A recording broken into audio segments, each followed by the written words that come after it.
Good people of YouTube, my name is Spanner, welcome back to another episode of Dark Souls 2.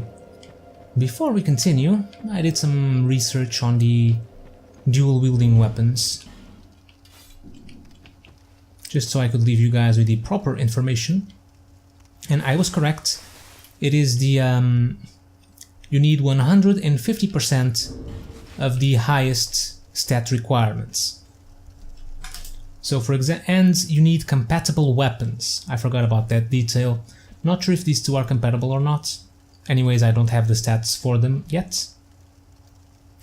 But you need compatible weapons. I'm not sure if it's restricted to weapons of the same type, or if there are proper combinations. I think there's a list on one of the wikis or something, but anyways, that's it. So let's see, if, for example, if I were to try and power stance the broadsword and dual whip, not sure if they're compatible or not, but just as an example. So for strength, we would need 150% of 11, which is the highest of the two weapons, rounded up. Oh, I got some random souls. So yeah, so 150% of the highest strength of the two weapons. So in this case 11, and that would be 7, wait, no, so half of 11 rounded up, so 6. So we would need 17 strength, and for dexterity we would need 30, which is 20 plus half, which is 10. So that's how it works. Alright, let's move on over here.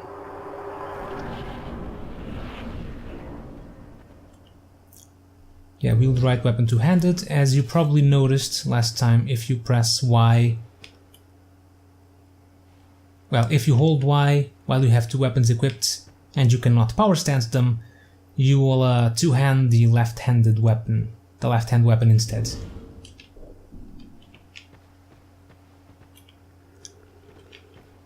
Yeah, that's the stuff you know. But let's see if I can do that again. Nope, not this.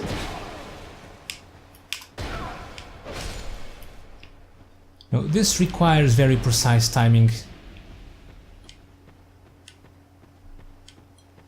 But it works, I've done it before. Oh, and yes, the jump. Jump is important for certain parts. Basically, you sprint, and then you press left trigger. Not left trigger, the left thumbstick, while you're sprinting. So there's a hole here, and jump. Now bear in mind, Amber Herb, bear in mind that after a jump, you will roll, which may screw you if you're trying to land on a very particular spot. You can stop that.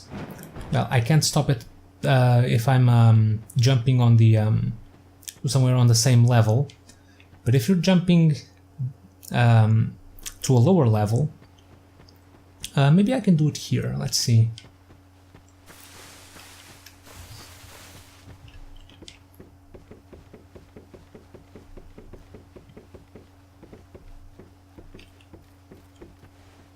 Let's try not to kill myself over this.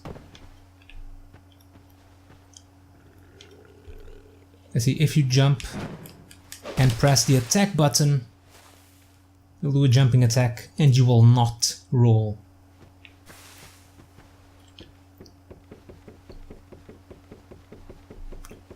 This is pretty important for some tricky jumps, because if you roll, you may roll to your death. You can also, when you jump down or something, you can press your attack button and you can attack enemies down below. I believe, if I'm not mistaken, if you aim your jumping attack exactly right, you can critical hit your opponent.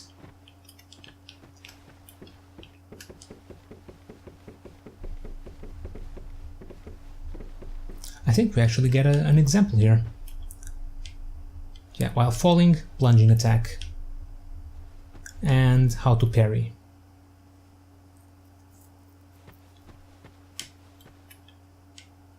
and how to guard break, which is this thing. And after a guard break, if you do it exactly right, you can actually do critical hits. So let's do this. And dead.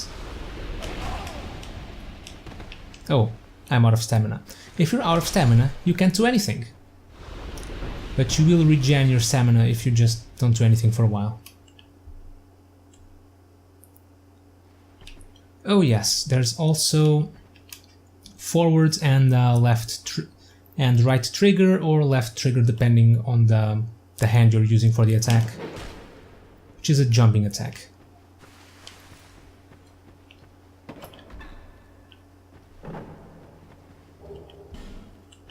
I think that might actually cover all the moves you can do. Maybe. Let's see. We got an item. Well, we got some items. Oh yeah, I did explain this one last time. Well, we'll go over them. There's the Amber Herb, which slightly restores spell uses. Each spell you know has a limited number of uses, which can be restored by resting at a bonfire, like everything else. Once you cast a spell, you lose 1 use. So if you have a spell which only 8 casts, if you use it once, you get 7 casts, if you use it again 6, and so on until you have 0. This herb, once you use it, it's a consumable, you restore some of those spell casts. It's useful if you use them a lot right before a boss and you need them, or there's no bonfire near you and you need some spells. There is also the gold pine resin. It applies lightning damage to your right hand weapon. It's a consumable. It lasts for a little bit before going away. It's not permanent. There are ways to permanently give your weapon lightning damage or some other form of elemental damage, but resins are only temporary damage.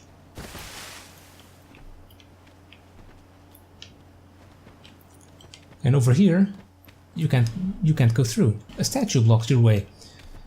We can get rid of this statue later, once we have the proper item, but not now. For now, I guess we are done with the tutorial area.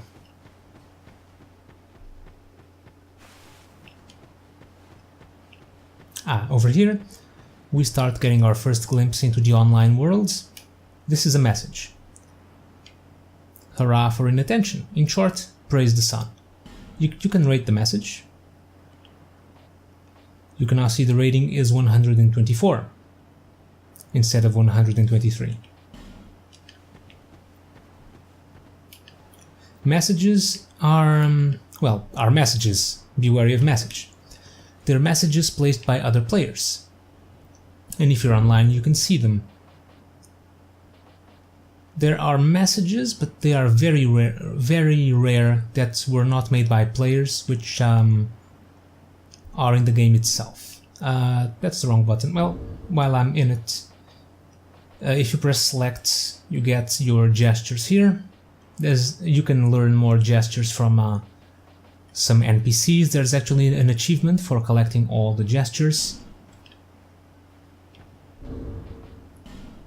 There's a wave. Hello there. Oh, I should start doing this at the start of the episodes, or at the end. There's a war cry, and you get more and you can change them. You can place your message, not here, start message. So here are the templates. You can select one word. Concept. Death. And that's your message. Let's leave a message here. Hurrah for body parts.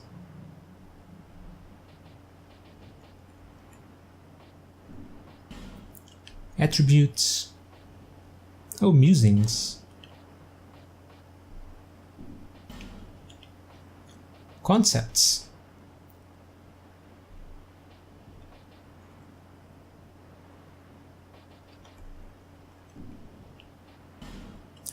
Orientation. Techniques.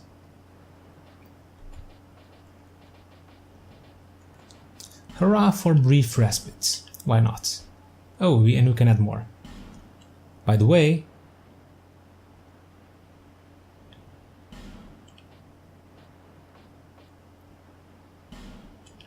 be wary of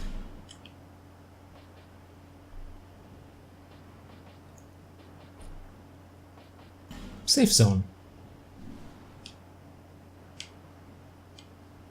And here's our message.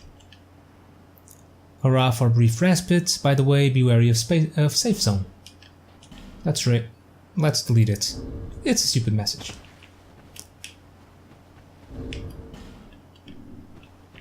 But yeah, you can leave messages. They might contain useful information like, oh, here's a hidden door or something, but they might be just trying to trick you or something. Pyromancy required ahead, and then hurrah for despair. Okay, so that's it for messages. These are bloodstains. These are where other players have died. If you click them, you can see how they've died. Well, you can see their death, not exactly how, was attacked by something. You can't see that something, only the player itself.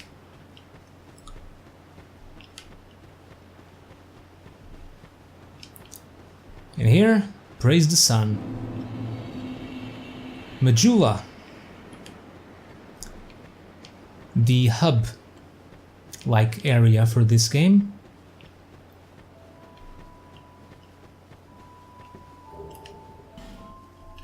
Here's another divine blessing.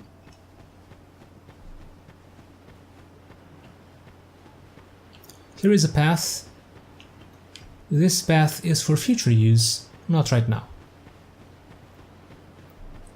Since this is the main hub, there are 4 different paths we can take. Let's jump down here.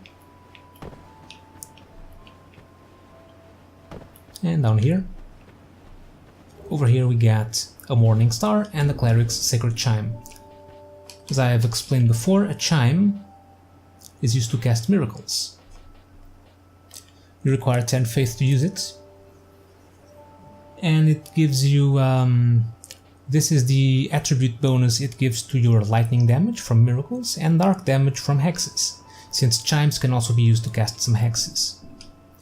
But we got a morning star, which is a strike weapon. Strike weapons are really useful. Oh, I can't use it.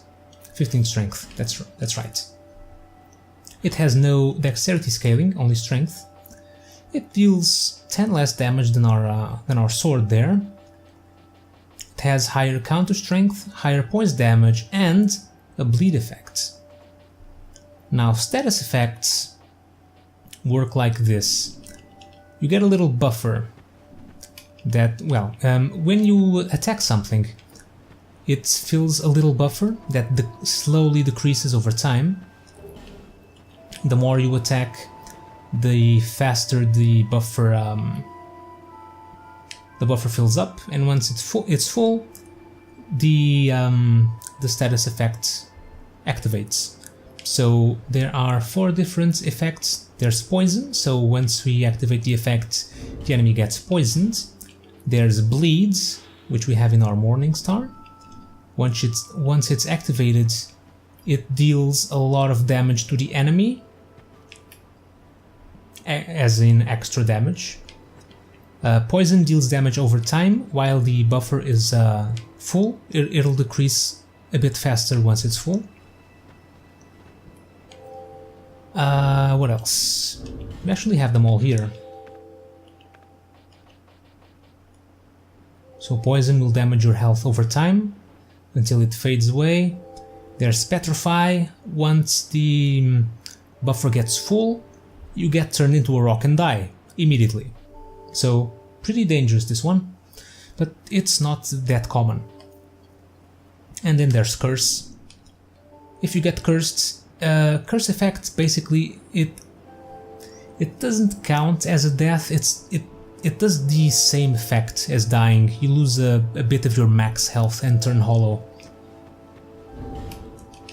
By the way, we got some binoculars. You can use your binoculars to see, well, as binoculars to see further away. But they are pretty useful for spellcasters, actually. Because if you have a catalyst, let's for example a catalyst on the right hand, binoculars on the left, you can use the binoculars to aim. And then press the attack button to cast the spell. Useful for sniping, although spells don't have that big of a range. But it's still, spells are usually aimed by locking on an enemy, and aiming with binoculars has a bit longer range than the locking range. Okay, here is the Majula bonfire. Let's rest.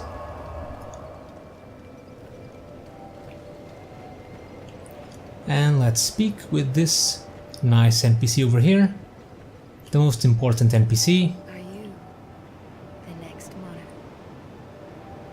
Or merely a pawn of fate? Bearer of the curse, I will remain by your side till this frail hope shatters. Take this with you. May it ease your journey. Okay, this is the... He who made Drangleic what it once was. He who peered at the essence of the soul. King Vendrick.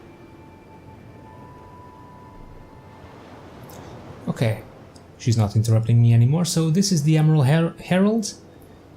She's the one you go to when you want to level up. And we also got an Estus Flask. Estus Flask will be your main healing item, although we only have one now. You can have a maximum of 12.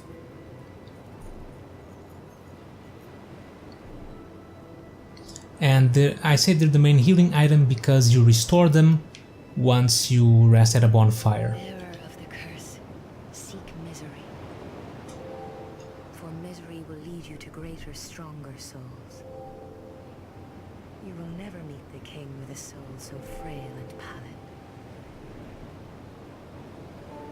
Seek those whose names are unutterable, the four endowed with immense souls. Their souls will serve as beacons. Once you have found them, return here to me, so that hope will not fade away. So she basically sends you on your quest. Curse. Seek souls, larger, more powerful souls.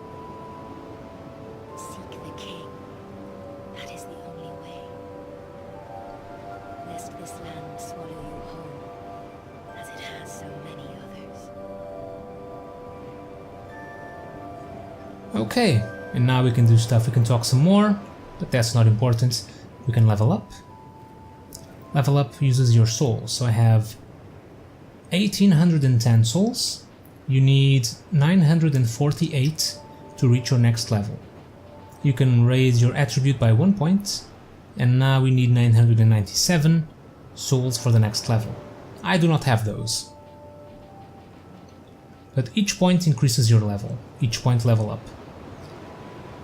When you hover over an attribute, you can see what stats they govern, so Vigor will increase your hit points and your Petrify resistance. Endurance increases your hit points, stamina, and poise and physical defense. It may not increase it yet, but the more you... it increases at a slower rate.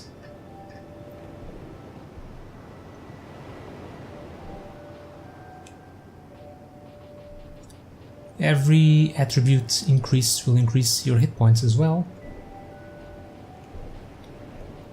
But Vigor is the main attribute that increases them. Vitality will increase, again, hit points and equipment loads, so you can carry heavier... so you can move while carrying heavier stuff and do some good rolls. Increases physical defense and poison resistance as well, but at a slower rate. Attunement will increase your slots, not right away though. You need, I want to say 6 or 7, so you can get 1 slot. And then you need more for the second slot, and so on and so on. At certain intervals, certain predetermined values, you get an extra slot. It also increases your casting speeds, curse resistance, and agility. Strength increases your attack strength. Dexterity increases your attack strength based on dexterity. Your poison, what does this say exactly? Oh, it's bonus. It increases your bonus with poison and bleeds. Adaptability increases a lot of stuff. Your poison bonus attack, poison resistance, bleed resistance, petrify resistance, and curse. And agility and poise. This is the main stat you want if you want to increase your agility, not attunement. Intelligence increases your defenses right there. Magic, fire, and dark. Increases your bonus from dark, fire, and magic. And might improve your casting speed. And faith. Fire, lightning, and dark attack and defense. Bleed attack and resistance as well. And some cast speed too. So let's go with some strength. See if we can use our was it a morning star that I got? Yeah. She can also upgrade our Estus flasks, but we need some items for that. So, she sent you on your quest to find the 4 souls of the Great Ones. So you need to kill some bosses. This guy explained this area is connected to 4 different areas, and at the end of each area, it's one of those bosses. This guy explains some of those areas. You're undead, aren't you? You have that distinct scent, the smell of irreversible fate. This is Majula. It is a kind of settlement, a place where life is almost normal. And in Dran Lake these days, there are very few places like that. I am Solden, and like you, I lost everything, and now I'm here. You probably heard that it was possible to break the curse here. Well, that's not true at all. There's nothing here for you, me, or anybody. Do you know much about souls? Even I'm not certain, but I'm told that the soul is the essence of life itself. Anything living, sentient or no, supposedly has one. What we call the curse is traceable to the soul. Do you see what that means? To be alive, to walk this earth, that's the real curse, right there. We undead will never die. And that's quite a predicament, really. Now, you might have noticed these white phantoms appearing over here. They are basically other players who've been here. They are the, how should I put it? The images of other players. Things they've done. Actions they've done. All beings in this land with giant souls. And wherever you go from here, you'll sooner or later come up against them. Each has a powerful soul and a terrible curse. If that frightens you, then you ought to just give up right now, like I have. Do you ever cry out for help? The journey of an undead is long and treacherous. You will face invaders from other worlds at every turn. If you need help, why not proclaim faith in the Blue Sentinels? When you face danger, the Blue Sentinels will come to your aid. Protection is yours, if you wish. You need only accept their kind embrace. Okay, so this guy gives you the option to join the Way of Blue Covenant. We'll join it. I'll explain covenants once we're done talking. Well, right after this, since I'm not interested in any more dialogue. And we get the blue seal, which is a ring. That is a wise decision. People are weak, but the Blue Sentinels watch over us in their benevolence. Let the Sentinels cradle you in their embrace. Okay, so let's talk about covenants. Covenant is basically a group you join.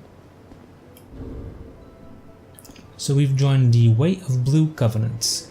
So there are different types of covenants. There are PvP covenants, co-op covenants, PvE covenants, and some others. So the main PvP covenants are the Brotherhood of Blood, which invade other worlds by the use of these items over here. Correct? Red Eye Orb. I believe you need to be human to use those, I'm not sure. Haven't done invasions in a while.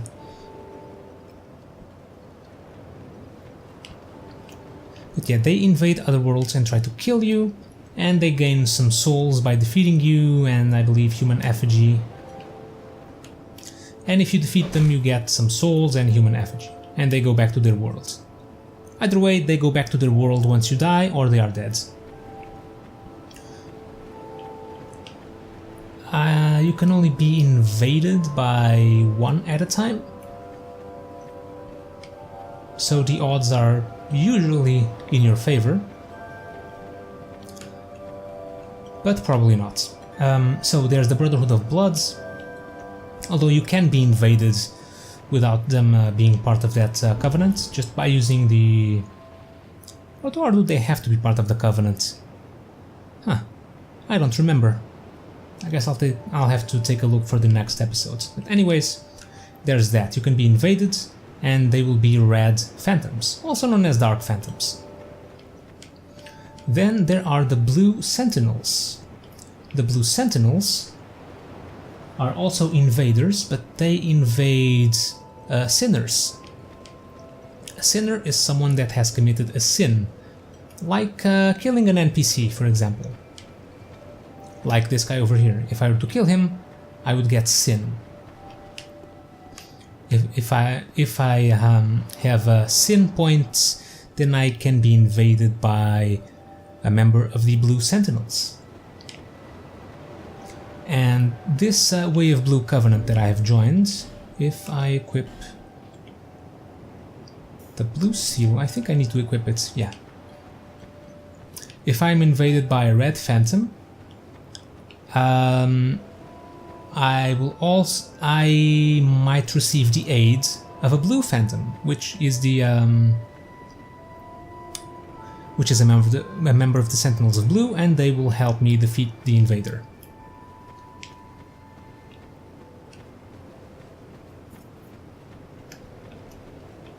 Okay, moving on. More about covenants when we actually find them. Here is the blacksmith. However, he is locked out of his workshop. Just help me open this door. I packed my tools in here, seeing it was vacant. And now somebody's gone and locked the door.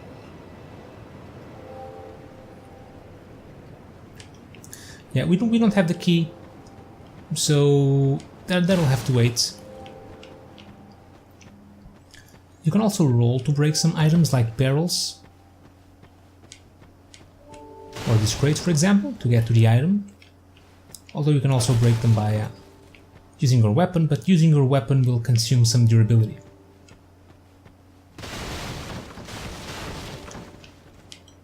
Okay, so this leads to another one of the areas that leads to a boss with a giant soul. But we'll continue exploring Majula next time, and I'll explain more about that later. So, for now, thank you guys for watching. Hope you enjoyed another episode of my whatever this is, my guide or whatever, and I'll see you all next time.